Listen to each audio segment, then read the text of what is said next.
Muy buenas noches a todos. Pues bienvenidos a nuestra sesión de, de los lunes. Pues primero que nada, agradecerle al doctor Sergio Patrón por la sesión del día de hoy y agradecerles a todos los que se conectaron por esta ocasión. La verdad es que tenemos un quórum increíble. Antes del origen del Journal Club, pues, a final de cuentas es un club de revistas en el cual cumplimos nuestro quinto aniversario. Hoy justo estamos celebrando la última sesión de nuestro mes de aniversario. Es una sesión que surgió pues con miras a discutir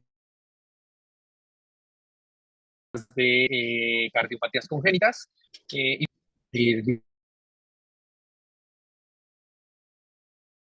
de cirugía, cardiología, hemodinámica, terapia intensiva, anestesiología, perfusión, imagen cardiovascular precisamente. Y bueno, al final del día todos se trata de ir dando cosas de vanguardia, de interés común para todos. Entonces, les dejé aquí en el chat de la sesión el día de hoy por favor, los que estén interesados, mándenme un al que tenemos para que se enteren de las sesiones que son lunes, como les comentaba, esta misma hora.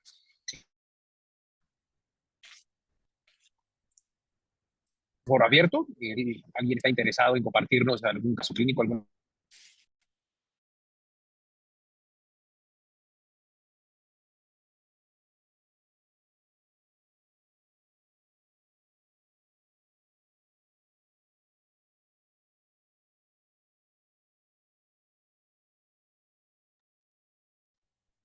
Hola, buenas noches.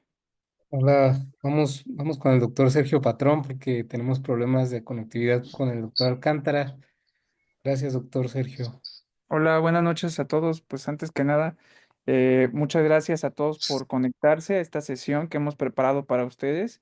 Somos el grupo de imagen cardiovascular del Instituto Nacional de Cardiología y bueno, creo que falló un poco la conexión de Carlos Alcántara. También agradecerle por el espacio, pero bueno, comentarles que este journal pues se creó principalmente con fines académicos y discusión de casos clínicos y de artículos de relevancia de todos los aspectos de cardiovasculares, de cardiopedia, congénitos, todos los que nos dedicamos a esto, entonces están invitados a formar parte de esto. Y bueno, ya sin más preámbulo, vamos a comenzar. Esta sesión tiene como título Las actualidades en el Fontán desde el punto de vista de imagen cardiovascular y está dividida en tres partes. Primero, quiero comenzar presentando. Para mí es un gusto presentar al doctor Javier de la Cruz. Él es cardiopediatra, egresado del Instituto Nacional de Pediatría y actualmente es fellow de imagen cardiovascular aquí en el Instituto Nacional de Cardiología. Y pues agradecerle, Javier, por la participación y pues empezamos cuando tú digas.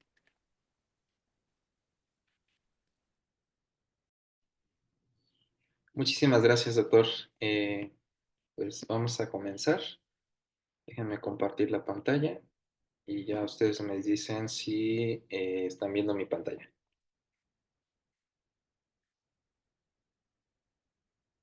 Bueno, espero se escuche bien. Vamos a iniciar. Vamos a dar la primera parte de la sesión del día de hoy acerca del panorama actual del procedimiento de Fontan a más de 50 años desde su primera publicación por parte del doctor Fontan, como podemos observar aquí en la imagen. Prácticamente en un inicio dirigido a la patología de la atresia tricuspidia con su CIA, en donde en un inicio pues se Va a dar comenzaba, una ponencia Pablo. se Ahorita, comenzaba ahorita ya está. creo que hay alguien con sus micrófonos por ahí prendidos todavía.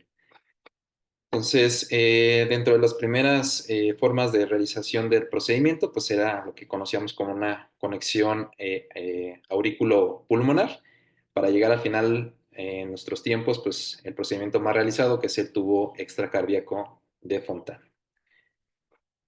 Bueno, a manera de introducción, pues, ¿qué es el Fontan? Pues es el resultado final de una fisiología en un corazón univentricular, teniendo en cuenta que tendríamos una derivación cabo pulmonar total.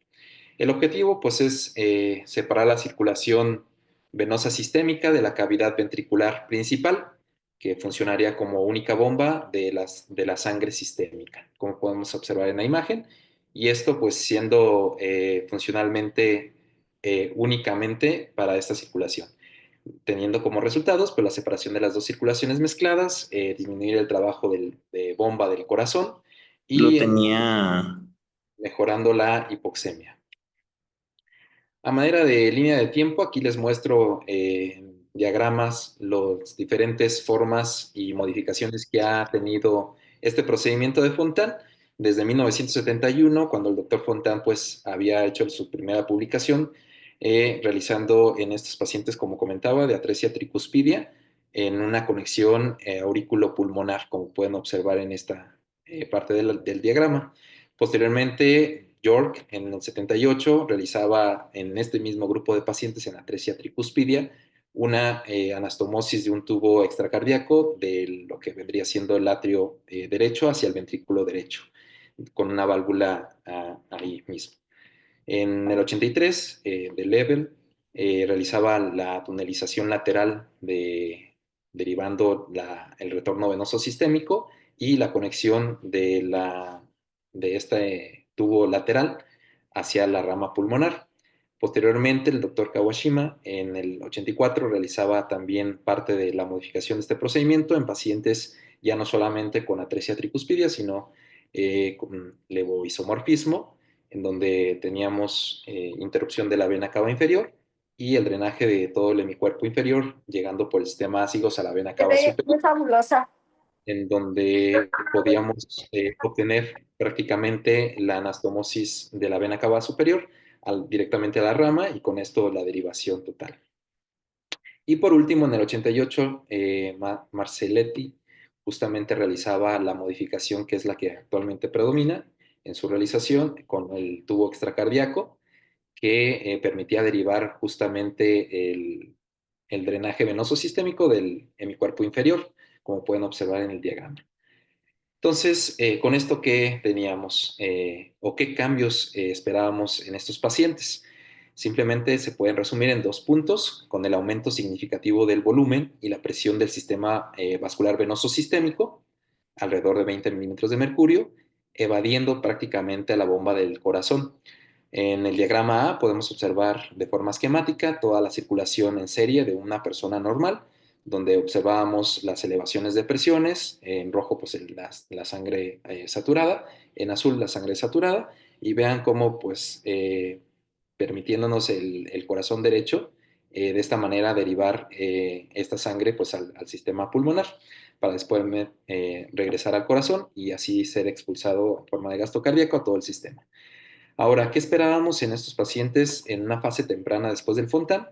Pues justamente al excluir el corazón como tal, esta bomba hacia el sistema pulmonar, lo que obteníamos era una elevación de esta presión del sistema venoso sistémico. En la manera de diagrama, pues aquí vemos la elevación de la presión y justamente llegando directamente hacia la circulación pulmonar. Con esto, pues evadíamos el corazón, resultando en este circuito. Sin embargo, en etapas más posteriores o más tardías, lo que se observaba como parte de los cambios de esta circulación paradójica de Fontan, pues era que esta presión elevada en el sistema venoso sistémico seguía ocurriendo de forma tal que lo que provocaba era una disminución del gasto sistémico o gasto cardíaco de forma crónica, como pueden observar en el diagrama. Y esto, pues, a su vez, conllevaba ciertos cambios, no solamente hablando de la circulación, sino como tal de todo el sistema del organismo. Y para esto, bueno, también empezaron a hacerse las fenestraciones en el tubo extracardíaco, y cuando sí, cuando no, ahorita lo vamos a comentar también. Dentro de los principales diagnósticos de cardiopatías congénitas llevadas a un procedimiento de Fontan, se encontraban estas, y que son las que actualmente se llevan, pudiendo observar en el diagrama de gráficos, cuando hay predominancia ventricular derecha, predominancia ventricular izquierda, o cuando hay una cuestión biventricular. Como pueden observar en amarillo, la que predomina, pues obviamente es el síndrome de ventrículo izquierdo hipoplásico, teniendo la dominancia derecha, y cuando hay dominancia izquierda, pues tenemos dividido ahí en varias patologías, sobre todo la atresia tricuspidia, la atresia pulmonar con septum íntegro y la doble entrada al ventrículo izquierdo. Algunas otras, carácter distribuido de forma general, pues la transposición congénita corregida, alguna anomalía de Epstein severa y algunos síndromes de heterotaxia.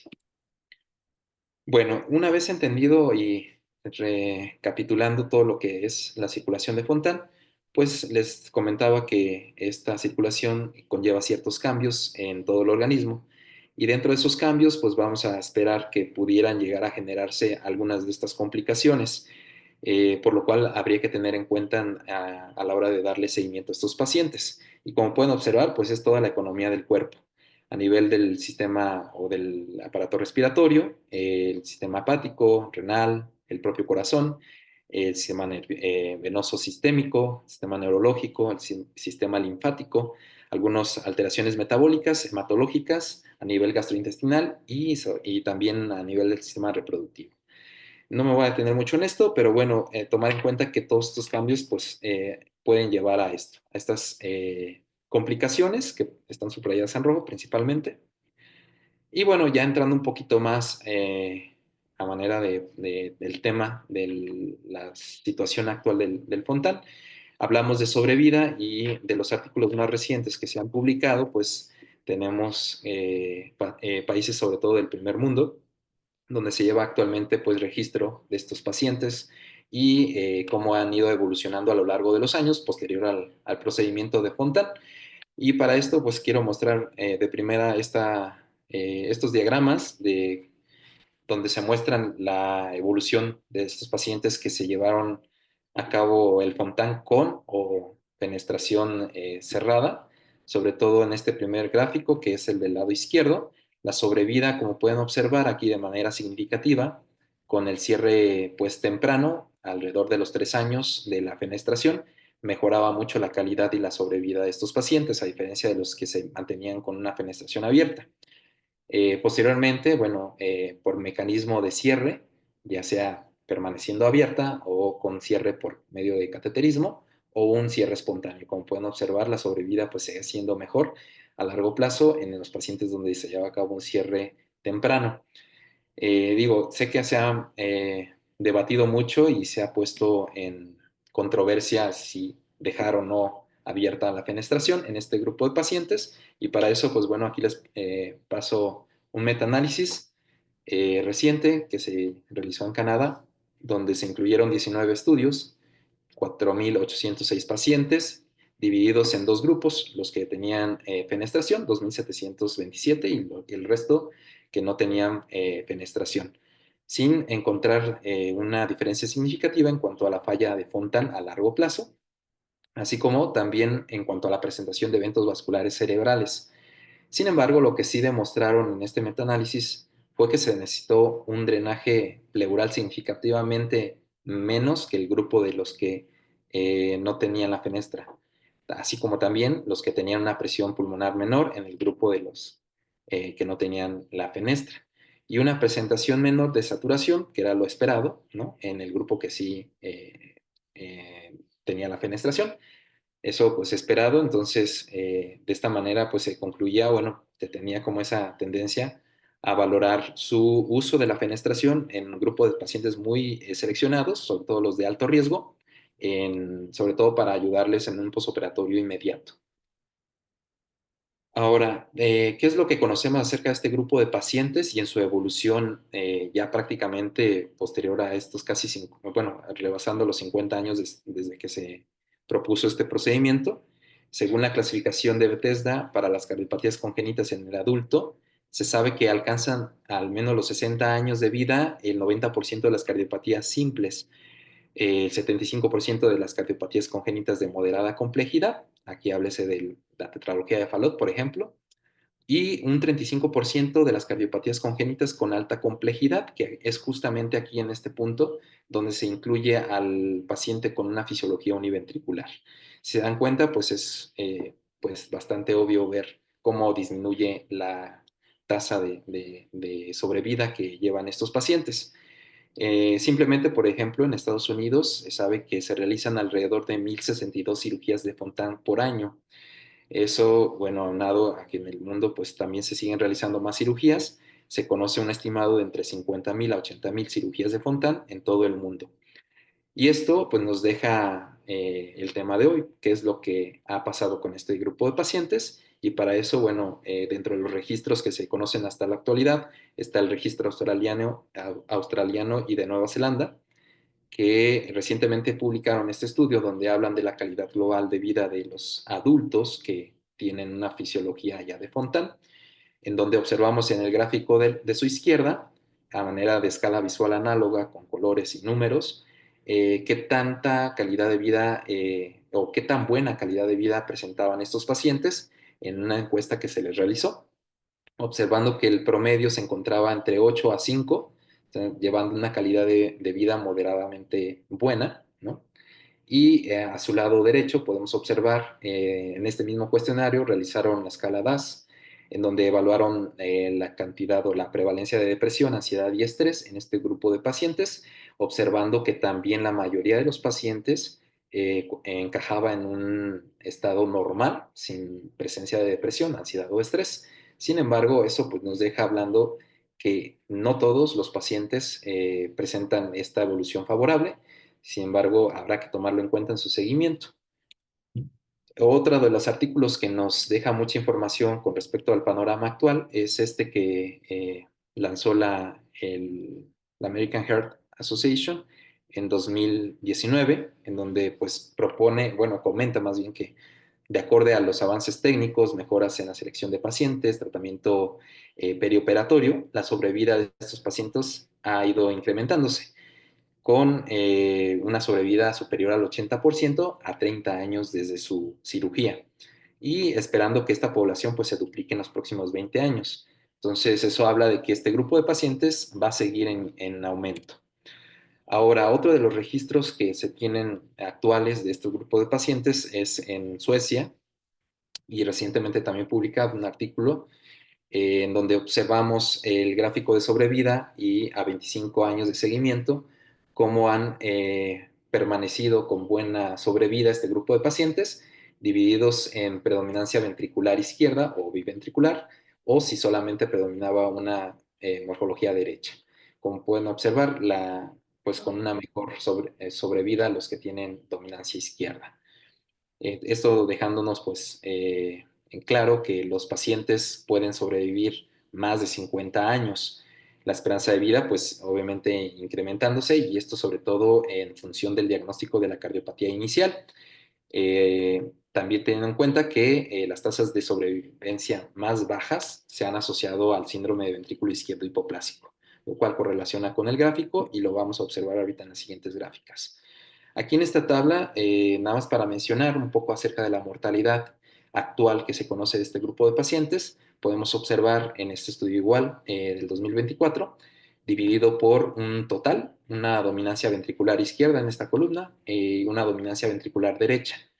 Teniendo en cuenta aquí a manera de número 1, la paliación inicial que se realiza este grupo de pacientes y dividiéndolo o subdividiéndolo de acuerdo a los procedimientos quirúrgicos que se realizan, ya sea como tal, sobre todo, bueno, procedimientos de Norwood, en donde se llevan a cabo otros tipos de paliaciones, de Imogen Stencil, o simplemente una fístula sistémico-pulmonar, ya sea modificada o de forma central, donde observamos justamente a manera de total una mortalidad a 30 días de 52 pacientes en este estudio, que involucra el 6.8%, que aún así sigue siendo baja y sobre todo por la cantidad de pacientes que se llevan este tipo de procedimientos. Posteriormente, en un segundo estadio, la realización de un Glenn, ¿no? Que puede ser unilateral, bilateral o incluso el procedimiento de Kawashima, dejando una mortalidad total de 0.4%, lo cual es bastante baja y sobre todo dando más esperanzas a este grupo de pacientes. Para finalizar con un tercer estadio, que sería la corrección cabopulmonar total, en donde observamos a 30 días una mortalidad de 0.1. Entonces, aún así, disminuyendo todavía más y pues mejorando la expectativa de calidad y de sobrevida de estos pacientes. Ahora, la sobrevida actual, vamos a irlo dividiendo o clasificando por diferentes aspectos o factores que se analizaron. en donde observamos que por cardiopatía congénita, vean cómo la que menos sobrevida tiene, pues es como comentábamos, el síndrome ventrículo izquierdo hipoplásico. Así como también, si lo dividimos por predominio ventricular, ya lo habíamos comentado, pues los que tienen predominancia ventricular derecha tienen menor sobrevida. Esto a 25 años y por décadas dividido, bueno, aquí comparamos dos estudios, el del registro de Suecia versus el registro que realizó la American Heart Association, en donde observábamos que prácticamente es casi igual, ¿no? La sobrevida en este estudio que fue un poco más antes, la sobrevida por décadas, como pueden observar en línea roja, los principales procedimientos de Fontan que se realizaron de 1992 al 96 tenían una sobrevida pues menor comparado con los que se habían realizado del 2003 al 2009, que involucraban una expectativa de vida mucho mejor. Y en el registro, bueno, uno de los más actuales que tenemos en Suecia, observábamos justamente el mismo patrón, en donde observamos que los primeros procedimientos realizados en esta década de los 90 pues tenían una sobrevida menor que incluso los que ya se realizaban en la década del 2010 al 2019, teniendo una sobrevida mucho mejor. Ahora, ¿qué ha pasado después de estos 40, incluso casi hasta los 50 años de que se han realizado procedimientos de Fontan? También hay otro artículo reciente que involucraba varios centros, sobre todo de Inglaterra, Italia, Croacia, en donde observaron prácticamente esta misma tendencia, sobre todo por la expectativa de vida actual que se conoce y pues sobre todo que queda como libre del trasplante. Sin embargo, observando este descenso a mayor edad. Aquí por años, igual en cuestión de división por tipo de Fontan, en línea continua roja, podemos observar la que es como tal el tubo de Fontan extracardíaco, y en línea continua negra podemos observar el resto de los diferentes tipos de Fontan, en donde involucraban la conexión atriopulmonar, por ejemplo, y pues teniendo peor resultado a largo plazo. Aquí igual, nada más para mencionar, la asociación con algún factor de riesgo que se asociaba ya sea por cualquier complicación, cómo disminuía la calidad de vida y la sobrevida pues conforme pasaban los años, y sobre todo si ya se añadía un segundo factor o más, pues cómo súbitamente esa calidad de vida pues perdía más años. Ahora, ¿qué es lo que lleva a la muerte a este grupo de pacientes? Como pueden observar en estas tablas, las causas de muerte pues, están divididas de acuerdo al estadio de paliación, ya sea el primero, en un segundo estadio o en un tercer estadio, e incluso después de un trasplante. Y como pueden observar, pues las principales causas pues, siguen siendo la falla multiorgánica o incluso en Fontan, también infartos. Sin embargo, pues la cantidad de pacientes todavía es pequeña, pero sí es algo que nos debe de ir llamando la atención, y por lo que comentaba en un principio, por las complicaciones que se llegan a asociar a este grupo de pacientes. Ahora, una de las principales comorbilidades en estos pacientes pues, es el desarrollo de algún tipo de arritmia. Como pueden observar en el gráfico, a mayor edad posterior a la cirugía, van presentándose con mayor porcentaje de acumulativo este tipo de complicación, ya sea de forma de taquiarritmia, que es más frecuente que la bradiarritmia, pero aún así pues hay que tenerlo en cuenta. Y aquí nada más en este gráfico, igual, sobre todo la proporción acumulada de enfermedad sistémica en este grupo de pacientes, como pueden observar, también a mayor edad posterior a la cirugía, se ha asociado que incluso dentro de los primeros 5 años, el 50% puede llegar a presentar algún tipo de enfermedad sistémica. Y bueno, para terminar esta primera parte, a manera de conclusiones, podemos entender varios aspectos importantes de este grupo de pacientes. Una, que no habíamos previsto la carga de salud física y psicológica que iba a conllevar el hecho de llevar a mayor sobrevida este grupo de pacientes. Dos, que la población con este grupo de pacientes está formando una población con una morbilidad y necesidades médicas cada vez mayores, que hay que tener en cuenta en su seguimiento. Y para eso, pues bueno, vamos a necesitar de una forma de seguimiento, de evaluar Para eso nos vamos a valer mucho de la imagen cardíaca, como ahorita se va a comentar. Otro punto importante es el incremento considerable de pacientes que llegan a una edad más avanzada con este tipo de circulación y que van a necesitar cierta estratificación de los riesgos, el seguimiento estrecho, obviamente, de por vida y sobre todo pues muy especializado, sobre todo para la identificación oportuna y precoz para el trasplante cardíaco si es que se llega a realizar. Y pues el conocimiento y entendimiento de esta circulación especial que realizamos en este grupo de pacientes, pues nos va a permitir entender cómo funcionan estos pacientes y a su vez, pues buscar la forma de tratar esas complicaciones que pueden alterar la trayectoria de la sobrevida de estos pacientes. Muchas gracias, Javier, por tu plática. Creo que son puntos muy importantes que, como podemos ver, la sobrevida en el Fontán ha sido cada vez más, o sea, cada vez vemos más sobrevivientes de esta cirugía, y esto nos ha obligado que como grupo de imagen cardiovascular, pues seamos como más dirigidos a la evaluación en búsqueda de complicaciones y la evaluación funcional en este contexto. Entonces, para esto, la siguiente plática es de la doctora Karen de Icaza. La doctora Karen de Icaza es cardióloga pediatra y ecocardiografista egresada del Hospital Infantil de México. Actualmente es residente de imagen cardiovascular aquí en el Instituto Nacional de Cardiología, y ella nos hablará de la evaluación del Fontán por resonancia magnética. Gracias, Karen. Hola, buenas noches. Voy a empezar a compartir pantalla. Denme un segundito.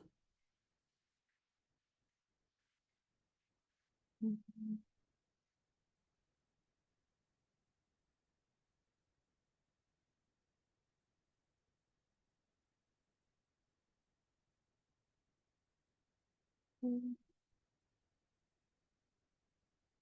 segundo.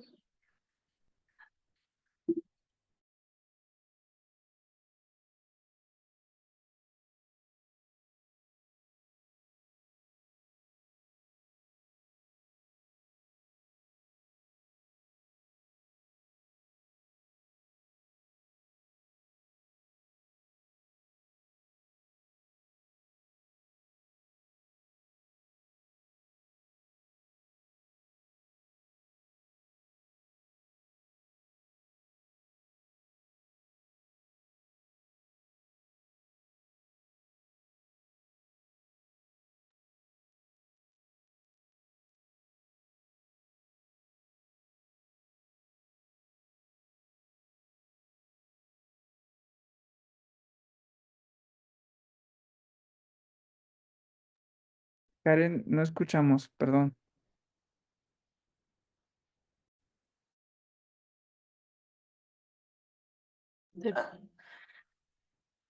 Hola, buenas noches, perdón la demora. Bueno, ahora vamos a hablar de la evaluación del Fontán por resonancia magnética. Y bueno, vamos a empezar con la pregunta de por qué es importante realizarle resonancia magnética a estos pacientes.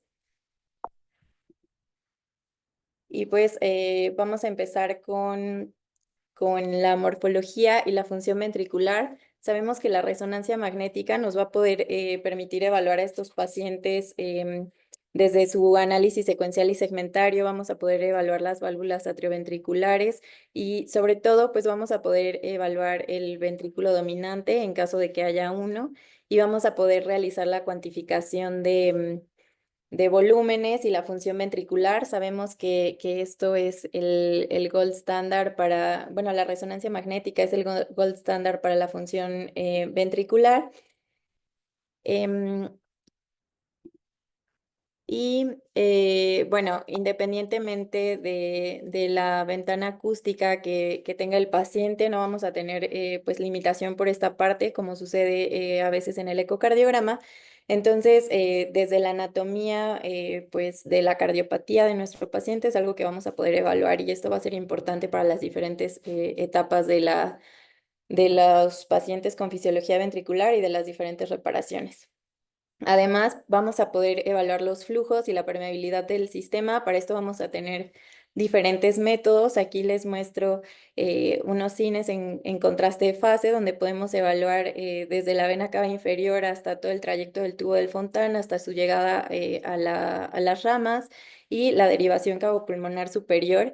Y esto vamos a ver un poquito más adelante qué tan lejos ha llegado y cómo nos puede brindar aún más información.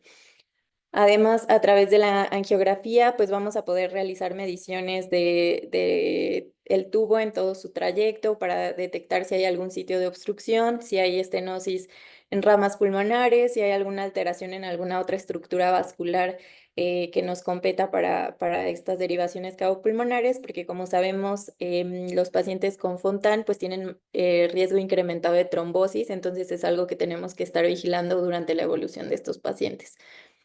En cuanto a la caracterización tisular, pues esto es uno de los puntos más fuertes de la resonancia magnética que no tenemos en otras modalidades de imagen. Nos va a permitir la evaluación del edema en caso de que lo tengamos presente, fibrosis, hemorragia. Entonces, todo esto lo podemos evaluar con los mapeos, en mapeo en T1 y, por ejemplo, obtener el volumen extracelular para detectar si hay fibrosis difusa. Y esto se va a relacionar además con la disfunción sistólica del ventrículo dominante. Entonces, los mapeos son una de las fortalezas que tenemos con la resonancia magnética que nos permiten la caracterización del tejido y conocer el estado de ese miocardio. Además, tenemos la evaluación linfática. Sabemos que los linfáticos pues es uno de los sistemas que se ve más afectado en la derivación de Fontán y todo esto porque su drenaje, el drenaje de los linfáticos va directamente al sistema de la vena cava superior a diferentes alturas, pero el incremento en la presión de la presión venosa central nos va a alterar el retorno linfático. Y entonces la resonancia magnética tiene la fortaleza de que a través de una secuencia sin contraste podemos evaluar el patrón linfático y ver cómo se encuentra nuestro paciente en este sentido. Y más adelante vamos a hablar un poquito más de esto. Además, pues tenemos el flujo en 4D, que además de que es muy llamativo y de que pues a todos nos gusta mucho, nos permite evaluar, hacer una evaluación del flujo, pero acorde a la dirección de este. O sea, nos alineamos con el flujo tanto del Fontán, de la fenestra, y esto nos permite obtener velocidades y volúmenes a través de todo el sistema y nos va a permitir hacer cálculos, como más adelante les voy a mostrar, del QPQS, por ejemplo. Y entonces, ¿cuándo está indicada la resonancia magnética? Y para eso me voy a regresar un poquito. Esta es una guía de los criterios para el uso apropiado de imagen multimodal. Y vamos a tener los pacientes con fisiología univentricular y vamos a hablar desde sus etapas iniciales previo a cualquier procedimiento. Y tenemos el ecocardiograma transtorácico, pues como el inicial que podemos ver en la primera columna en verde. Y además, pues tenemos la resonancia magnética. Entonces vamos a ver que desde etapas iniciales, previo a cualquier procedimiento, la resonancia magnética se considera como criterio apropiado para evaluar a estos pacientes. Todo esto porque, como les comentaba, nos permite una evaluación muy completa de la anatomía, mediante la angiografía, pues hacer evaluación de diámetros de diferentes estructuras vasculares y esto es muy útil previo a cualquier corrección. Además, en la parte inferior, pues podemos ver que también está indicado posterior a la primer paliación, que como sabemos puede ser una fístula de Blalock-Taussig, puede ser estente en el conducto, cerclaje de la arteria pulmonar, etcétera, dependiendo de la patología ante la que nos encontremos. Y en estos casos, posterior al primer procedimiento, la resonancia magnética también tiene un criterio apropiado, ya sea previo al siguiente procedimiento o si tenemos algún cambio clínico en ese paciente que necesitemos investigar un poco más a fondo, pues la resonancia magnética también se considera como un criterio apropiado en estos casos. Ahora, después de la etapa 2 de corrección de fisiología univentricular, que correspondería a la derivación cabopulmonar superior, vemos que la resonancia magnética sigue teniendo bastantes indicaciones como criterio apropiado, ya sea ante un cambio clínico o algún síntoma que nos esté llamando la atención y que tengamos que investigar un poco más a fondo. Pero también si el paciente ya no cumple criterios para continuar a una etapa posterior o para completar el Fontan, pues la resonancia magnética está indicada cada año a 2 años en pacientes adultos asintomáticos, y también la resonancia magnética se puede realizar previo a la etapa del Fontan, y esto porque nos puede brindar datos importantes antes de la corrección quirúrgica completa. Y posterior al procedimiento de Fontan, vamos a ver que la resonancia magnética igualmente sigue teniendo criterios apropiados ante cualquier cambio en el estado clínico del paciente, pero también en esta guía lo manejan como vigilancia de rutina cada 3 a 5 años si el paciente está asintomático. Y como vemos, la resonancia magnética es, después del ecocardiograma transtorácico, el estudio que más indicaciones como criterios apropiados tiene, y es un pilar en la vigilancia de estos pacientes. Y para continuar con la vigilancia con resonancia magnética, pues vamos a hablar de estas guías de la AJA, que pues creo que son las que tienen mayor información para nosotros como cardiólogos pediatras o cardiólogos que estamos en contacto con el área de pacientes con Fontan. Y vamos a ver que la resonancia magnética la indican en pacientes niños una vez cada 3 años, y en adolescentes cada 2 a 3 años, y en el adulto igualmente cada 2 a 3 años. Y esto ya es la vigilancia o el seguimiento de rutina establecido por las guías de la AJA. Entonces, como vemos, pues la resonancia magnética es fundamental para el seguimiento de estos pacientes. Bueno, además tenemos este consenso, que es un consenso para unificar el lenguaje médico en términos de Fontan. Y de este consenso lo que quiero destacar es la disfunción sistólica, que vamos a ver que la definición de disfunción sistólica es la fracción de eyección menor a 50% en los pacientes con ventrículo único, ya sea derecho o izquierdo. Y la disfunción severa la vamos a definir como aquella que tenga una fracción de eyección menor del 30%. Entonces, estos son las guías que nosotros vamos a usar, o el vocabulario que vamos a utilizar en estos pacientes, cómo vamos a definir la disfunción sistólica. Además, si nos vamos a la parte inferior de este recuadro, pues vamos a ver la obstrucción del Fontan, y esta está definida como una disminución de calibre ya sea anatómica o funcional por cateterismo o por imagen, y esto incluye pues a la resonancia magnética.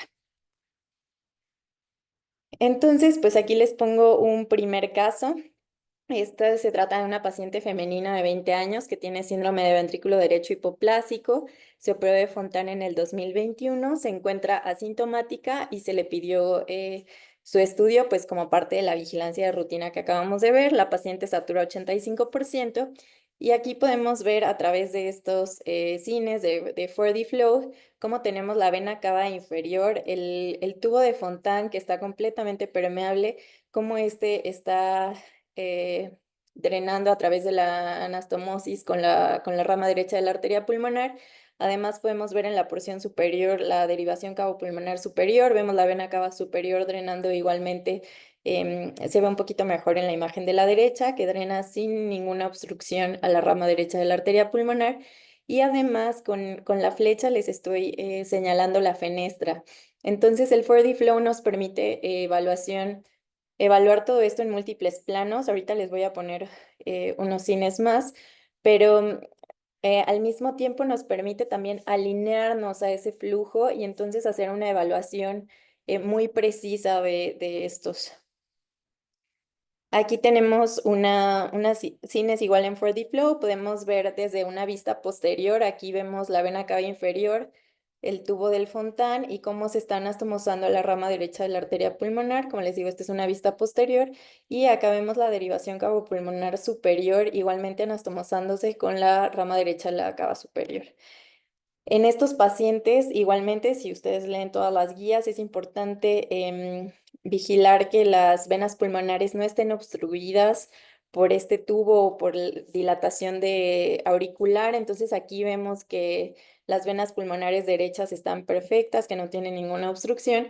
Y el cine de la derecha, pues es un 4D float, es de una vista anterior, en la que igualmente podemos ver la vena cava inferior, todo el tubo del Fontan y cómo está llegando a la rama derecha de la arteria pulmonar con su derivación cavopulmonar superior. Entonces, este es un caso de una paciente que está asintomática, que podemos ver que la derivación, bueno, todo el sistema del Fontan está permeable y que además pues tiene su fenestra permeable, ¿no? Y eso nos explica su saturación. Esta misma paciente, y esto era lo que les quería mostrar, a través del 4D Flow podemos hacer evaluación de los flujos, del volumen que está atravesando cierta estructura.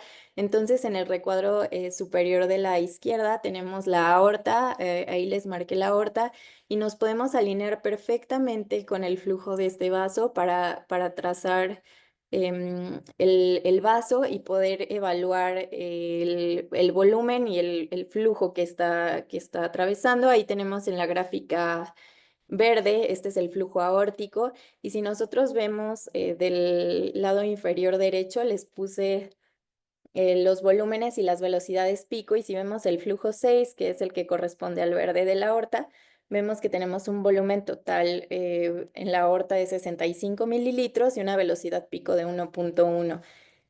Y esto lo podemos hacer nosotros pues con todas las estructuras vasculares, podemos utilizarlo en ramas pulmonares para ver si hay flujo preferencial hacia alguna de las ramas, podemos utilizarlo en la derivación cavopulmonar superior e inferior, por ejemplo, en la parte inferior de la izquierda pueden ver el tubo del Fontan, ahí me alineé con el tubo de Fontan por debajo de la rama derecha de la arteria pulmonar y estoy obteniendo en este caso la gráfica amarilla que corresponde a la vena cava inferior y que corresponde al flujo 3 de la tabla inferior a la derecha y que podemos ver que a través de la vena cava inferior están pasando 40 mililitros con una velocidad de 37 centímetros por segundo o 0.3 metros sobre segundo. Y pues si esto lo hacemos en todas las estructuras, pues podemos también calcular el QPQS, dependiendo de las estructuras y de los cortocircuitos que tengamos.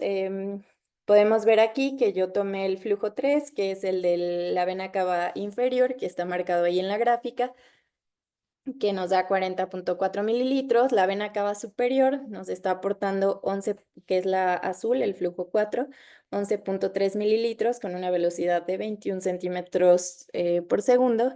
Y el flujo 6, que es el de la aorta. Entonces, si yo sumo la vena cava superior más la vena cava inferior, pues nos está dando el gasto pulmonar. Y esto, si lo divido entre el flujo aórtico, pues nos estaría dando el QPQS.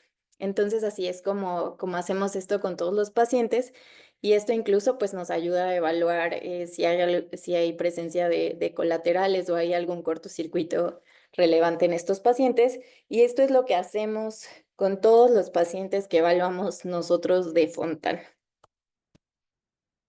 Aquí tenemos otro caso. Este es una paciente femenina de 26 años con atresia tricuspide y pulmonar. Ella se operó de Fontan extracardíaco fenestrado en 2008 y tuvo una fenestra hiperfuncionante, por lo cual se le hizo un cierre de fenestra con dispositivo en el 2012. Entonces aquí podemos ver cómo nos genera el dispositivo un artefacto por ausencia de señal y a pesar de eso pues podemos evaluar muy bien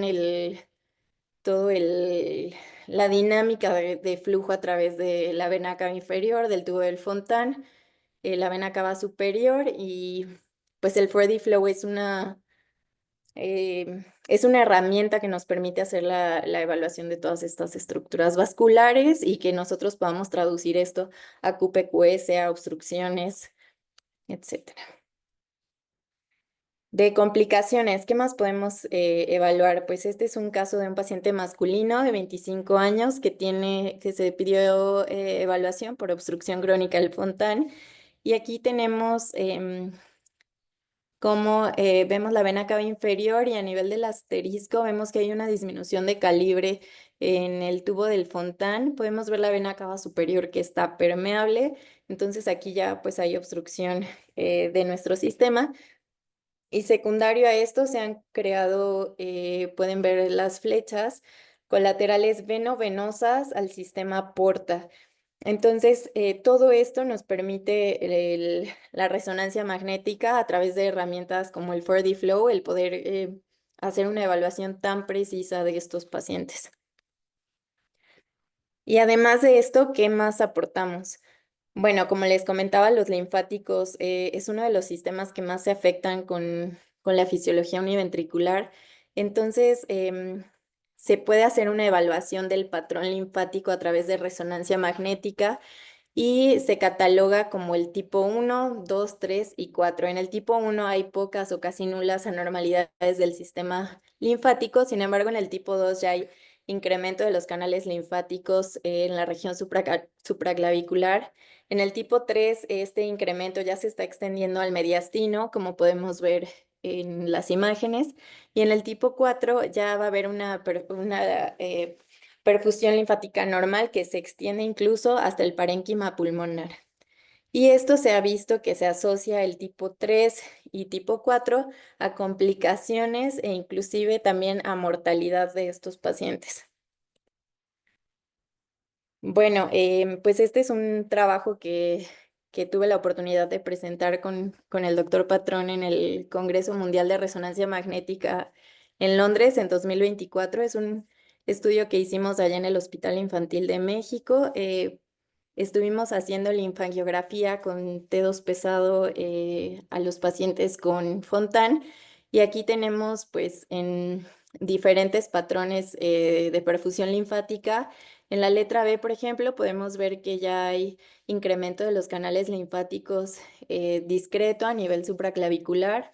En la letra C podemos ver evidente cambio a nivel de los canales supraclaviculares bilaterales y en la letra D podemos ver que ya hay cambios que incluso se están extendiendo hasta el mediastino. Y bueno, continuando con el patrón linfático, vamos a ver este caso. Es un paciente del hospital infantil, es un masculino de 14 años que se evaluó por desaturación y derrame pericárdico. Vamos a ver que podemos ver en estos cines que la función, cines en ejes cortos, podemos ver que la función está conservada. Vamos a ver que el sistema del Fontán se ve perfectamente permeable. Aquí no se ve ninguna obstrucción, no se ve que haya algún trombo, reducción de calibre del tubo o de la rama. Sin embargo, en la evaluación de la linfangiografía podemos ver que hay un patrón linfático anormal. Este lo catalogamos como un tipo 3 con incremento de los canales supraclaviculares bilaterales que se extienden ya al mediastino. Y además en la resonancia magnética se encontró que había flujo anterógrado a través de la pulmonar. Entonces esto nos estaba incrementando pues la presión del sistema del Fontán y por ende dificultaba el drenaje de los linfáticos.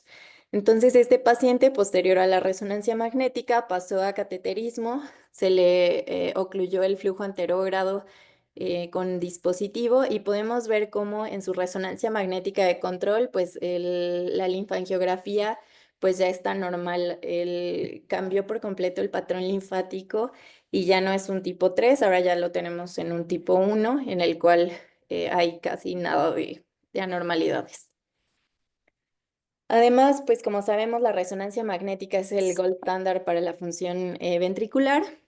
Entonces, aquí tenemos cómo lo hacemos manualmente en estos pacientes. Entonces nosotros pues trazamos el borde endocárdico en telediástole y en telesístole y esto lo hacemos a diferentes niveles del ventrículo sistémico, en este caso un ventrículo izquierdo sistémico. Pero además, pues la resonancia va más allá y nos permite, en casos de ventrículos izquierdos sistémicos, por ejemplo, poder evaluar el strain. Se puede hacer también en ventrículos derechos sistémicos, cuesta un poquito más de trabajo y dependemos también mucho de la anatomía y de qué patología, patología se trate. Pero, por ejemplo, este es un paciente con atresia tricuspide en la que pudimos hacer perfectamente la evaluación del del strain circunferencial y longitudinal, y esto pues nos permite hacerlo la resonancia magnética sin tener el problema que a veces sucede en el eco de pues las malas ventanas acústicas. Y aquí es como lo encontramos reportado, podemos evaluar igualmente la curva del strain. Y aquí tenemos, si se fijan en la parte superior de la derecha, nos reporta el sistema el strain circunferencial global, el radial global y el strain longitudinal. Y esto ya se ha evaluado en pacientes con Fontan y se ha visto pues que se correlaciona strain bajo pues con mayores complicaciones y con fracción de eyección pues más baja, que es lo esperado. ¿Qué más estamos estudiando en estos pacientes? Bueno, este es un estudio en el que predicen los factores, sí, los factores predictores por resonancia magnética cardíaca de evento de arritmia súbita. Esto lo clasificaron como aquellos pacientes que requirieron algún evento de desfibrilación, que se documentó una taquicardia ventricular sostenida. Y en estos pacientes se detectó que la clase funcional pues, el deterioro de la clase funcional, la presencia de bronquitis plástica o la historia de alguna arritmia, ya sea atrial o una taquicardia ventricular no sostenida, pues eran factores de riesgo para presentar arritmias en estos pacientes. Asimismo, detectaron que el volumen telesistólico y telediastólico mayor también se asocian con mayor riesgo de presentar arritmias y se está estudiando también el papel que juega el reforzamiento tardío para detección de fibrosis en estos pacientes. Lo podemos ver en la parte de hasta abajo de este cuadro. En este estudio, pues ni siquiera más o menos la mitad de los pacientes tenían evaluación de reforzamiento tardío. Entonces es algo que sigue investigándose, pero al final sabemos que el reforzamiento tardío corresponde a sitios de fibrosis y estas cicatrices pues son lugares donde pueden suceder arritmias. Entonces, pues es un área que sigue en estudio y que valdrá la pena más adelante pues seguir investigando qué pasa con estos pacientes que van desarrollando fibrosis en Fontana específicamente. Como conclusiones, pues la resonancia magnética es una herramienta fundamental para el seguimiento de pacientes con fisiología univentricular. Ya vimos que además de que es el gold standard para evaluar la función y los volúmenes ventriculares, nos va a permitir caracterizar el tejido, ver si hay fibrosis o edema, evaluar la permeabilidad y el flujo del sistema y nos va a permitir también ver complicaciones tanto tempranas como tardías y evaluar el patrón linfático que se va a asociar pues con factores pronósticos en estos pacientes. Muchas gracias, Karen, por tu plática.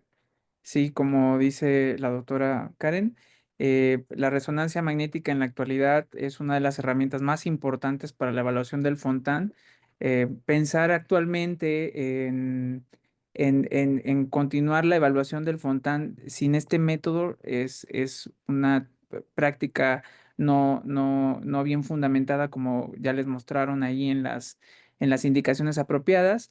Y bueno, la resonancia no solo nos permite estas características que mencionó Karen, sino que también se ha extendido a la evaluación de complicaciones y una de las más importantes es la hepatopatía inducida por Fontan.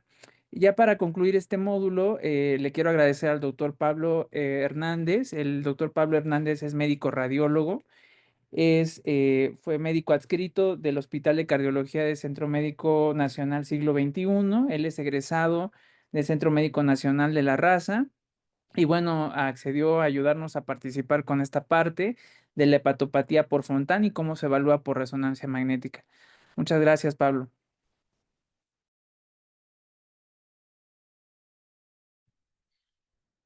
Hola, ¿qué tal? Buenas noches a todos. Gracias por la invitación. Un momento, iniciamos.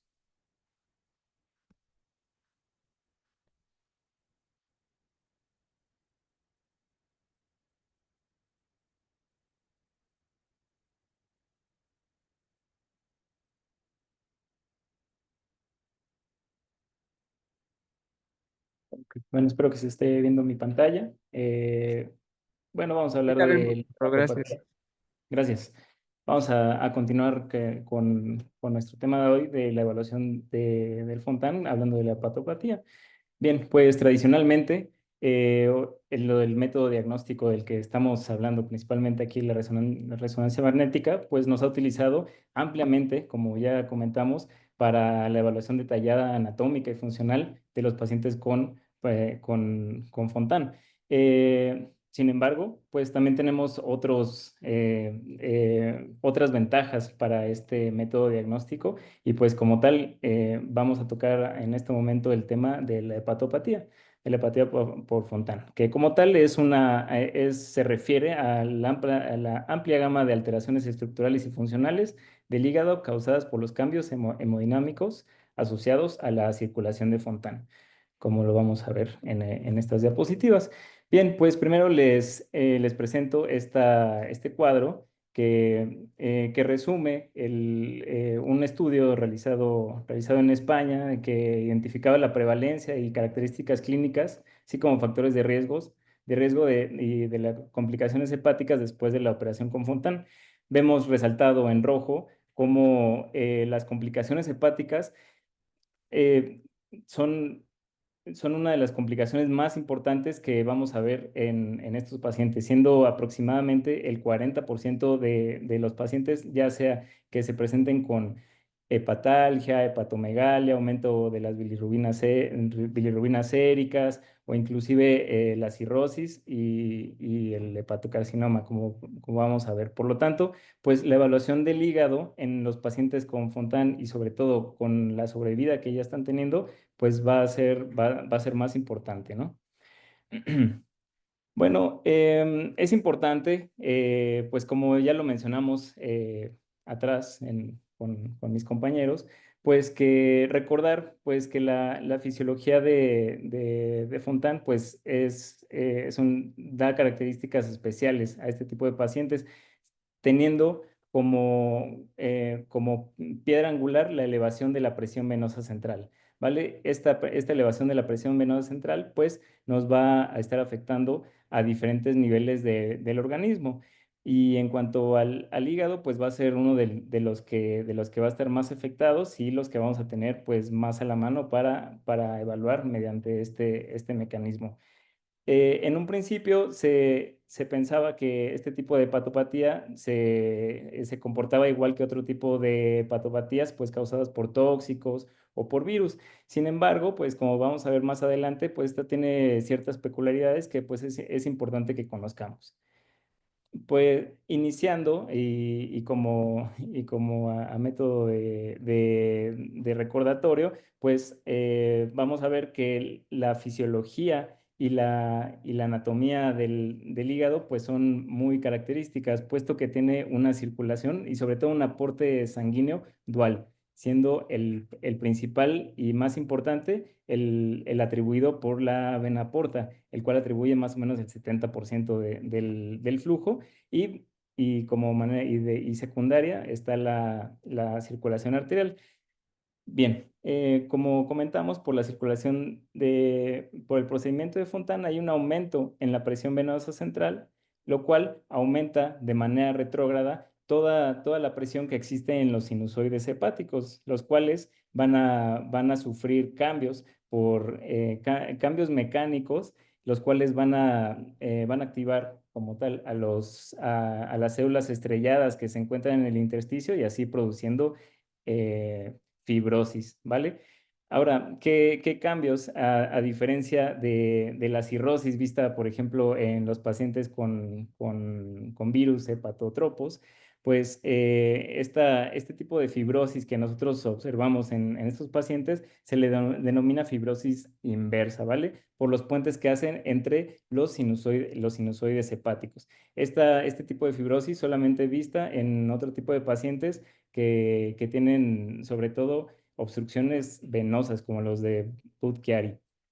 Bueno, esa como la primera característica de estos pacientes, la creación de fibrosis. Y otra parte muy importante que vamos a estar viendo en las siguientes diapositivas va a ser la formación de nódulos displásicos. Estos formados por la necrosis que se desarrolla por la disminución del flujo sanguíneo, que también va pasando a lo largo de los años, y pues se forman este tipo de nódulos que no son más que hepatocitos sanos que están dispuestos en una manera distinta. Aquí vemos un ejemplo de este tipo de lesiones que cabe señalar que van a ser bastante frecuentes encontrarlas en nuestros pacientes con Fontan. Vemos una resonancia magnética con aplicación de medio de contraste en la cual vemos un nódulo hipercaptante.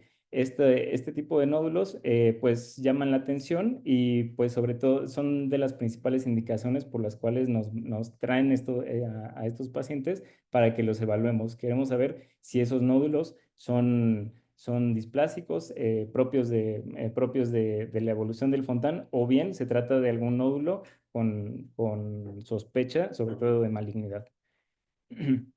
Es por eso que algunos grupos alrededor del mundo ya se han dado la tarea de evaluar y dar pautas para el seguimiento de los pacientes con hepatopatía de Fontan, hablando de imagenología, ¿vale?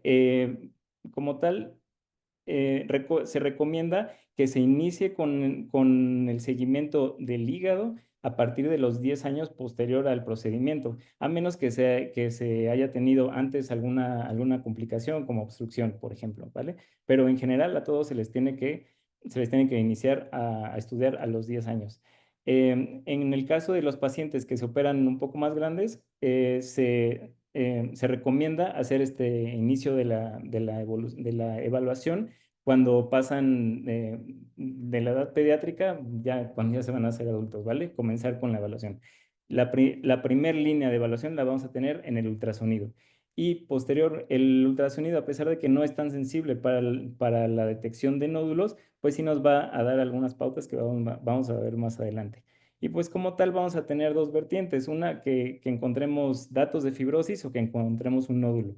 Y ya de los nódulos los vamos a determinar nosotros si van a ser nódulos clásicos, por así decirlo, en el cual se van a dar un seguimiento a más o menos a 3 meses. Si no crecen, ahí se va a continuar con el seguimiento normal. Ya si son nódulos con características atípicas, pues ya se tomarán otras medidas que vamos a ver más adelante. Bueno, como tal, pues vamos a iniciar viendo algunos ejemplos de los pacientes que también vemos aquí en el instituto. Vamos a iniciar con este primer caso de un masculino de 20 años con atresia pulmonar, doble entrada del ventrículo derecho, que realizó un procedimiento de Fontana a los 8 años. Pues como tal, vemos características muy típicas de estos pacientes. En la imagen grande a la izquierda es un estudio de resonancia magnética en el cual estamos viendo al hígado, primero aumentado de tamaño, y vemos este patrón característico que toma, en el cual observamos zonas hipointensas reticulares, predominantemente periféricas. Estas en relación a estasis venosa como tal, ¿vale? También observamos el crecimiento del hígado, incluso algunos datos de hipertensión portal, ¿vale? En este tipo de pacientes que no se encuentran nódulos, pues solamente tener muy bien claro que estos patrones reticulares son totalmente normales. En la imagen que tenemos arriba a la derecha observamos también una evaluación por ultrasonido Doppler, en el cual se van a observar datos de hipertensión portal como lo es el aplanamiento del flujo portal y también la disminución de la pulsatilidad de la arteria hepática. Como tal, la ecotextura a la hora de realizar el ultrasonido se va a correlacionar con la resonancia magnética teniendo una característica heterogénea.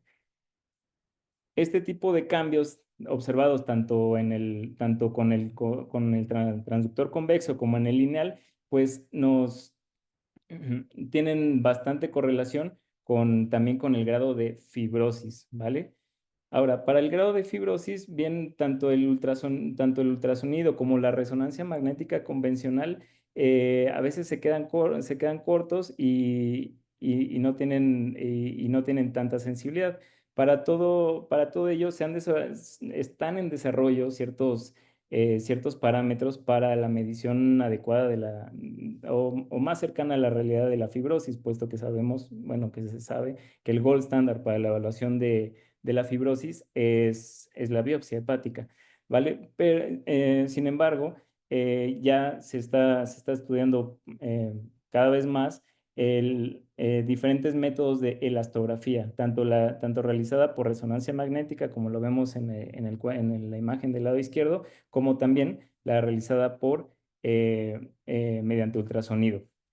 La medición de la fibrosis nos ayuda sobre todo para seguimiento de los pacientes, puesto que también se conoce que el estado cardiovascular del paciente se correlaciona mucho con el grado de fibrosis. Por lo tanto, pues este tipo de estudios se pueden mandar pues en estos pacientes en los cuales estamos detectando fallo del Fontan y por lo tanto también pueden ser parámetros importantes para el seguimiento de ellos.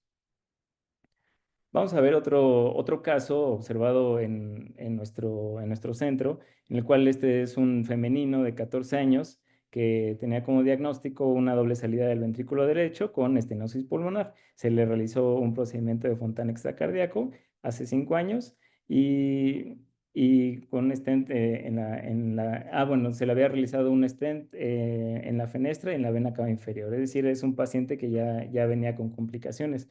Aquí observamos primero 2 imágenes de resonancia magnética en el cual pues primero destacamos pues el situs inversus abdominal que tiene y como tal pues podemos ver las características que habíamos visto en una diapositiva previa. Esta característica heterogénea del hígado con zonas reticulares, periféricas y hipointensas, las cuales posterior a la aplicación de medio de contraste, en este caso gadolíneo, observamos pues numerosos nódulos hipercaptantes, a los cuales en este paciente se le realizó también la aplicación de contraste hepatoespecífico y en los cuales observamos también un comportamiento hiperintenso de las mismas. Cabe señalar en este momento la importancia del contraste hepatoespecífico, sobre todo en las lesiones de sospecha, puesto que el contraste hepatoespecífico es afín a los hepatocitos sanos. Por lo tanto, si nosotros observamos hiperintensidad con el contraste hepatoespecífico, aumenta la probabilidad de que el nódulo que nosotros estemos observando sea de características benignas, como pasó con esta paciente. Es como tal características típicas de pacientes con hepatopatía, con circulación de Fontan. Aquí vemos otro ejemplo, de un masculino de 27 años con atresia tricuspidia, posoperado de Fontan extracardíaco 10 años atrás. En llama la atención como un nódulo de un tamaño considerable se le midió en 4.5 centímetros, observado por ultrasonido. Bueno, por las características que es grande, se ve hiper intenso en T2. También se le decidió aplicar contraste hepatoespecífico, en el cual se observó un realce de la misma lesión. Inclusive lo podemos ver en diferentes, en secuencias posteriores, como el nódulo captó incluso más contraste que el parénquima circundante. En este caso, a pesar de que era una lesión que se encontraba pues de un tamaño grande y pues ¿no? En algunos casos este caso se hubiera biopsiado, pues con el contraste hepatoespecífico nos puede dar un poquito más de claridad para, en vez de darle biopsia a este paciente, se le puede dar seguimiento, ¿vale? Caso contrario, cuando observamos características atípicas, bueno, ya tal vez habrán podido inferir cuáles eran las características atípicas y como tales tenemos encontrar una lesión que en secuencia de pulso T1 sea hiperintensa, hipointensa en T2, el washout que tenga washout temprano o crecimiento en el seguimiento. Vamos a ver un ejemplo aquí. Primero observamos dos imágenes en este caso de tomografía computada, en la cual observamos dos nódulos hipercaptantes en fase arterial, las cuales posterior en fases portales se observa una hipodensidad con relación al resto del parénquima hepático. Este es el denominado efecto de washout o de lavado temprano, ¿vale? Características atípicas en los cuales pues estos nódulos, si los observamos tal vez no con tanto detenimiento, podríamos pasarlos como lesiones benignas, tal vez por su tamaño. Sin embargo, por estas características nos llevan a la conclusión de que estos nódulos pudieran ser malignos. Aquí vemos otro ejemplo que es sería otro escenario en el cual este paciente que también vimos aquí en el instituto, un femenino de 23 años con ventrículo único, posoperado de Fontan 19 años atrás, en la cual en una tomografía realizada por otra situación se le encontró un nódulo hipercaptante, el cual se le dio seguimiento unos cuantos meses posteriores y se documentó un aumento del tamaño del nódulo. Y a la evaluación con resonancia magnética observamos del lado izquierdo cómo la lesión es hipercaptante en una fase arterial y posteriormente en una fase portal la lesión se lava, ¿vale? Como tal, estas lesiones se deben de biopsiar y se deben biopsiar. Por lo tanto, encontramos diferentes recomendaciones. Esta realizada por un grupo americano en el cual se recomienda el seguimiento a un año de las lesiones atípicas, perdón, de características típicas, es decir, las que tienen un realce temprano y que se mantiene durante el tiempo, que no crecen y que no tienen estas características que ya mencionamos.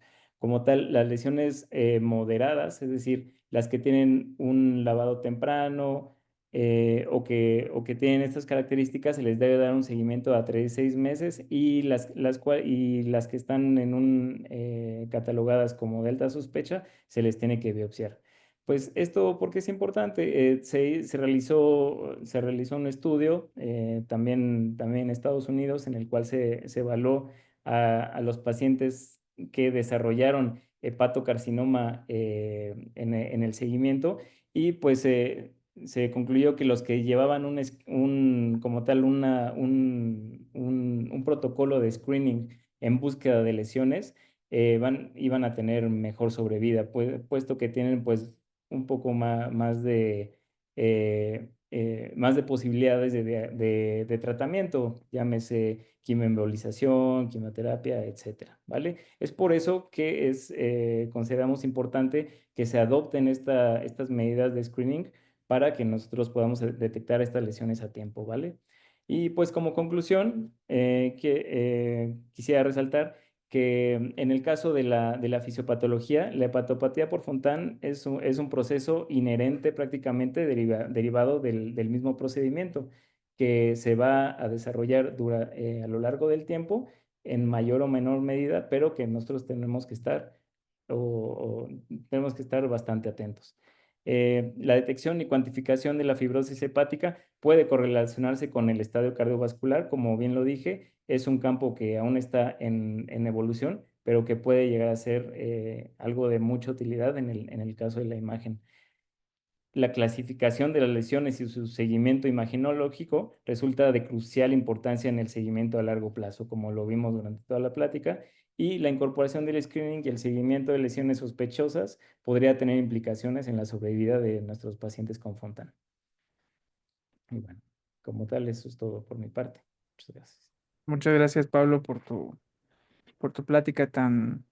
o sea, habitualmente nosotros como cardiólogos pues no evaluamos esta parte, pero creo que es importante que todos los que están conectados entiendan que actualmente es un proceso que no solo implica la evaluación cardiovascular, sino la detección de complicaciones tanto tempranas como tardías como esta, ¿no? Y que los métodos actuales como la resonancia magnética, pues es parte de la práctica de la medicina moderna para la evaluación y la integración de todos estos aspectos. Entonces, muchas gracias.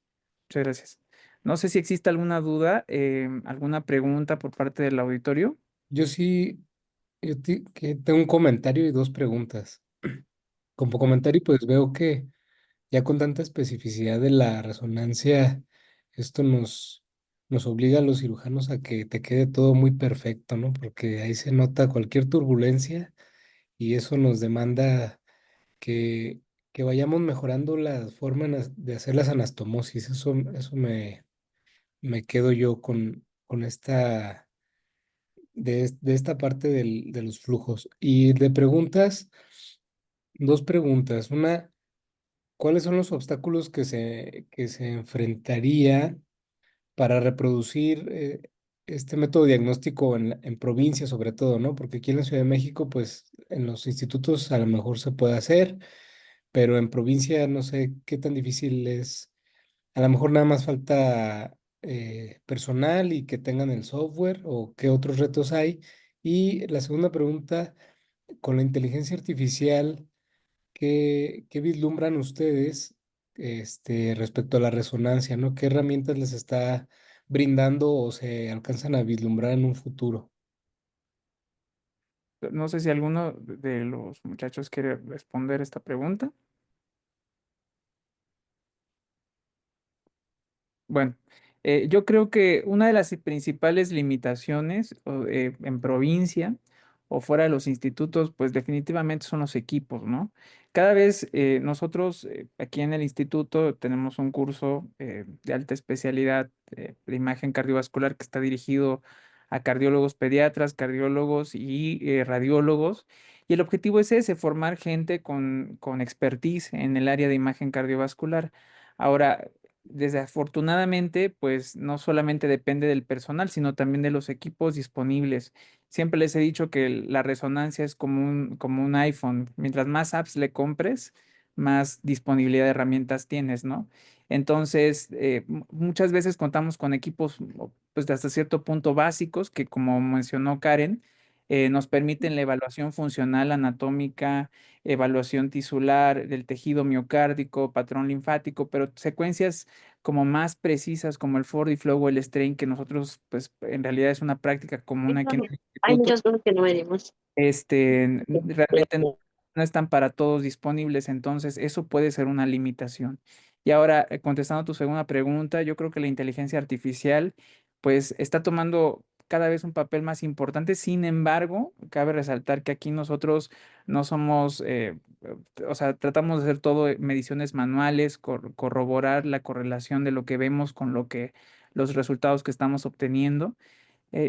Cada vez hay más herramientas que te permiten, por ejemplo, detectar los bordes endocárdicos, los bordes epicárdicos y darte una función ventricular de forma automatizada, pero nunca se ha perdido esa como segunda verificación a través del operador. Entonces, sí existe, cada vez están en más pro su uso. Sin embargo, yo creo que depende del grupo. Nosotros, nuestra escuela aquí es el motivar e incentivar que se correlacione todo siempre y que siempre sea evaluado por el operador. Finalmente somos los que estamos directamente con los estudios y los pacientes. Muchas gracias. La doctora Liz también levantó la mano. Hola, buenas noches. ¿Sí me Hola. escuchan? Sí, Sí, se escucha.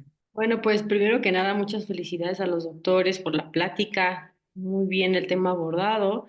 Al doctor Javier, excelente su revisión, muy puntual de los artículos que comentó acerca de la técnica quirúrgica. Y a los doctores de imagen. Los estudios de imagen son fundamentales para los cirujanos para poder tomar decisiones. Y aquí puedo contestar un poco la respuesta o la pregunta, ¿no?, que hizo el doctor Luis. ¿Qué tanto se sufre en provincia? Eh, pues porque no contamos con imagenólogos cardiovasculares y con resonancia magnética que se dediquen a estudiar este tipo de pacientes. Pues sí, sí se sufre bastante. No existen los equipos adecuados y pues prácticamente nosotros los pacientes que tenemos para resonancia los mandamos al Instituto Nacional de Cardiología. Nos comentan que a veces el tiempo de espera es a veces hasta de un año. O sea, sí es muchísimo, ¿no? Y tomando en cuenta que eso nos ayuda a nosotros, a los cirujanos, a planear la cirugía y a evaluar, ¿no? O sea, sí, muy importante y algo que pues sí se requiere fuera de los institutos nacionales de salud.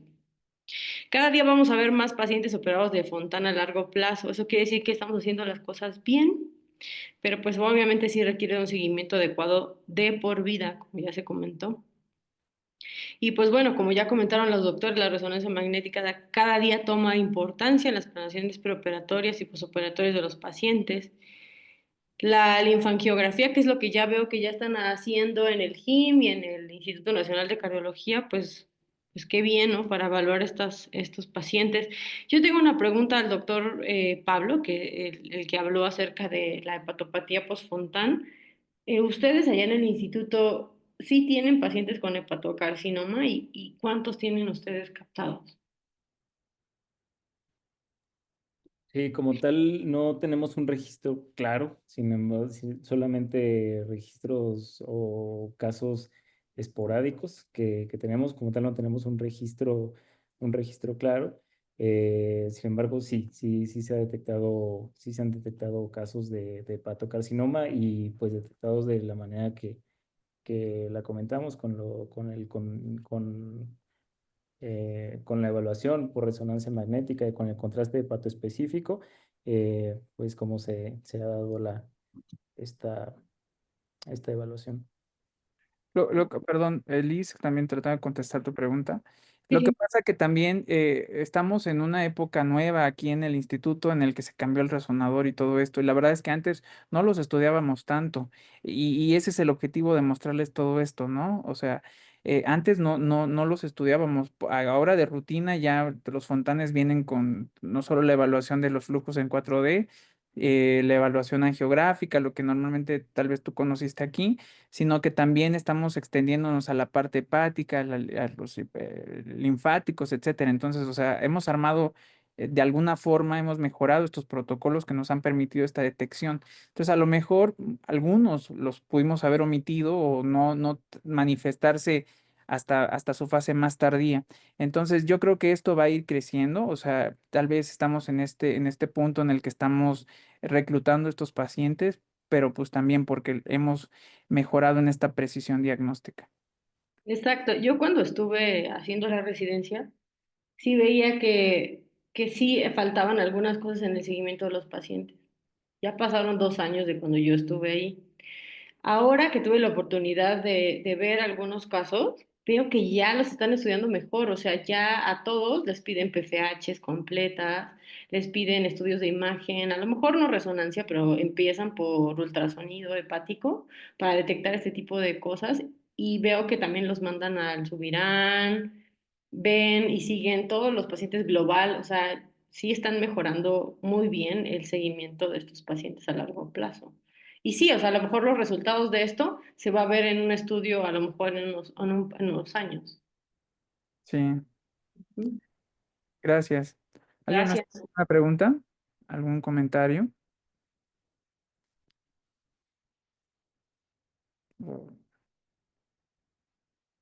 A ver, doctor Bolio, buenas noches. Hola, hola. Ay, ¿qué tal? Buenas noches. ¿Cómo están? No prendió mi cámara. Ya. En primer lugar, bueno, felicidades a los tres.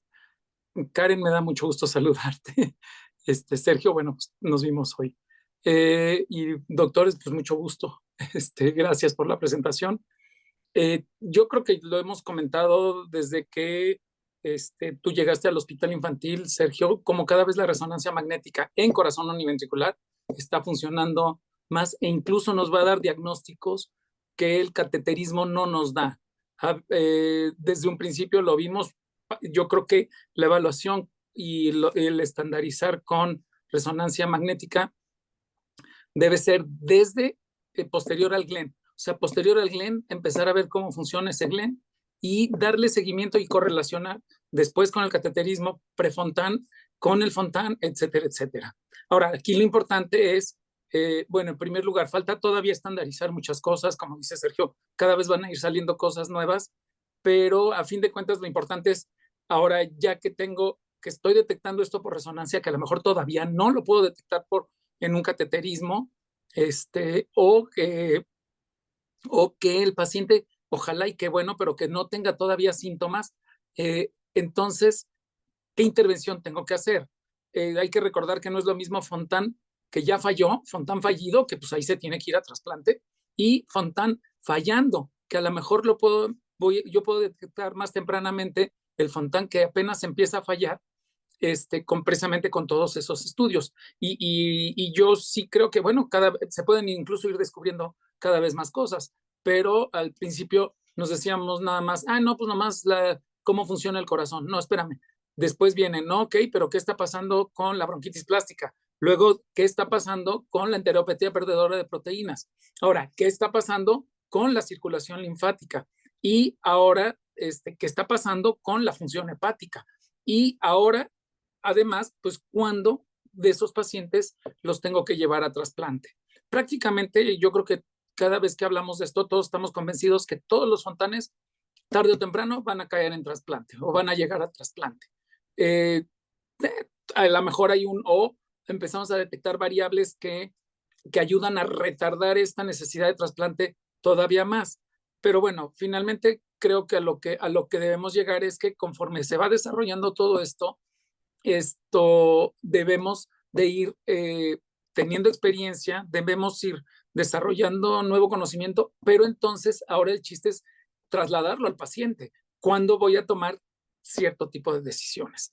Entonces, a lo mejor el paciente no tiene datos de obstrucción, pero tiene un poco de aceleración del flujo en una de las ramas, qué sé yo, pues de una vez que se mete y se le ponga un stent en la rama pulmonar para que baje otra vez la velocidad de flujo y a lo mejor con eso perfunda mejor. No va a haber gradientes porque el Fontan es un flujo muy pasivo y no alcanza a tener gradientes. Otro ejemplo es, ok, estoy detectando esta anomalía linfática y un tipo de características linfáticas y esto pues ya se está detectando, ya los podemos clasificar en qué circulación linfática tienen. Ok, bueno, ahora, si estoy detectando una circulación linfática que amerite algún tipo de intervención, pues hay que hacerla. Llámese, por ejemplo, derivar el conducto torácico directo a la aurícula izquierda o a la aurícula única. Entonces, ese tipo de intervención. Y todavía antes, o sea, ya hay también estudios o tratar de ver por resonancia que cuando van del Glenn al Fontan, a lo mejor ya están estudiados los linfáticos y poder predecir, ¿sabes qué? Me va a dar más problema linfático. No sé, en un momento dado, déjale lásigos o no le ligues tal. O sea, ciertas maniobras, el equivalente a dejar o no fenestra, etcétera, para prevenir las complicaciones y tratar de estudiarlas. Entonces, y bueno, ya finalmente el descartar un hepatocarcinoma, que entonces me contraindicaría el trasplante, porque el Fontan que ya se pasó a lista de espera de trasplante, o sea que ya dijimos, ok, ya, lo siguiente que le toca es el trasplante, sí se detecta muchas veces el problema hepático y sí hay que descartar bien si es un carcinoma, porque entonces cambia toda el abordaje desde el punto de vista para llevarlo al trasplante. Y por último, también creo que en pacientes con Fontan fallido que necesitan trasplante, etcétera, pues también gracias a la resonancia nos vamos a poder nosotros planear nuestro trasplante, porque ahí sí también ese es otro, o sea, meter a un paciente a trasplante post-Fontan, hay que deshacer mucho y para reconstruir todo, para poder volver a dejar un corazón con 4 cavidades, 2 venas cavas, venas pulmonares llegando bien, etcétera. Entonces, en conclusión, pues gracias, muchas felicidades, pero todavía nos falta mucho por ahora, ya que puedo yo medir todo esto, ya que puedo yo diagnosticar todo esto, padrísimo con la resonancia, ok, ahora los grupos, ¿esto qué me va a implicar? Digo, sé que se están haciendo estudios, pero pues esto solo va a ser con base a la experiencia, el número de casos, nuestras circunstancias en México, etcétera, pero ¿qué me va a implicar para ir tomando decisiones? ¿Cuándo lo meto a lista de espera de trasplante? ¿Cuándo le puedo derivar el conducto torácico? ¿Cuándo puedo abrir más la fenestra? ¿Cuándo debo cerrar la fenestra? ¿Cuándo debo biopsiar el hígado? Y cómo voy a planear mi trasplante. Definitivamente sí, Sergio, te lo reitero, muchas veces te lo he comentado y no sé si hay aquí una hemodinamista, pero yo creo que va a llegar un punto en donde la resonancia va a ser suficiente para llevar al paciente a Fontán y para el seguimiento de Fontán. Y felicidades y saludos a todos. Muchas gracias, doctor, por su comentario. No sé si existe alguna duda más. ¿Alguna pregunta? Bueno, pues agradecerles a todos por conectarse y estar hasta estas horas con nosotros y pues cualquier duda estamos a su disposición por cualquiera de los medios que ya conocen y pues para aclarar cualquier duda o aclaración que tengan. Muchas gracias a todos, buenas noches y felicidades a los tres ponentes. Muchas gracias. Gracias a todos.